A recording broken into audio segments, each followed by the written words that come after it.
আমি আমার পৃথিবী ভ্রমণের এই পর্যায়ে এসে আমি আমার বাঙালি বন্ধুদের আজকে আমি একটা ভীষণ অপ্রিয় কথা বলবো। আমি সাউথ আমেরিকা থেকে শুরু করে আমি south eastern countries, America, Australia এবং বিভিন্ন দেশে মিলে আমি আজ অব্দি 80টা দেশে ঘুরে এসেছি। 80 countries, I have visited 80 countries till today. প্রতিটি দেশের আমি সাধারণ লোকজনের সাথে কথা বলেছি, আমি ছাত্রদের সাথে কথা বলেছি, আমি টকবগে ইয়াং ছেলে মেয়েদের সাথে কথা বলেছি, আমি শিক্ষিত লোকজনের সাথে কথা বলেছি।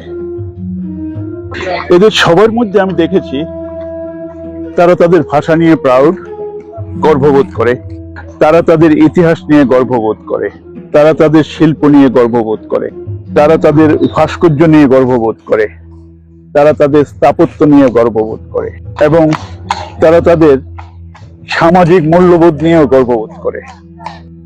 কিন্তু আমরা বাঙালিরা, আমি আরো নির্দিষ্ট করে বলবো বাংলাদেশিরা, যেখানে আমার জন্ম হয়েছিল একদিন, সেই বাংলাদেশের কথা বলছি।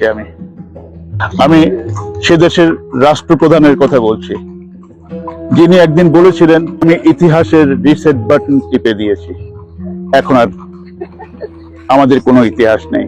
এখন যে ইতিহাস আমাদের নতুন ইতিহাস, আমাদের যে সাহিত্য নতুন সাহিত্য, আমাদের যে ভাষা সেটা একটা নতুন ভাষার জন্ম নেবে। আমাদের পুরনো কোনো বাঙালির সংস্কৃতি থাকবে না, হবে একটা নতুন সংস্কৃতি। কোনো ঐতিহ্য বলে কিছু থাকবে না। আমাদের যে ঐতিহ্য থাকবে সেই ঐতিহ্য হলো 24-এ লেখা ঐতিহ্য। 24-এর অগাস্ট মাস থেকে যে ইতিহাস লেখা হয়েছে সেই ইতিহাসই থাকবে আমাদের এবং সেই সংস্কৃতি থাকবে আমাদের। আমার সত্যি দুর্ভাগ্য যে আমার সেই দেশে জন্ম হয়েছে।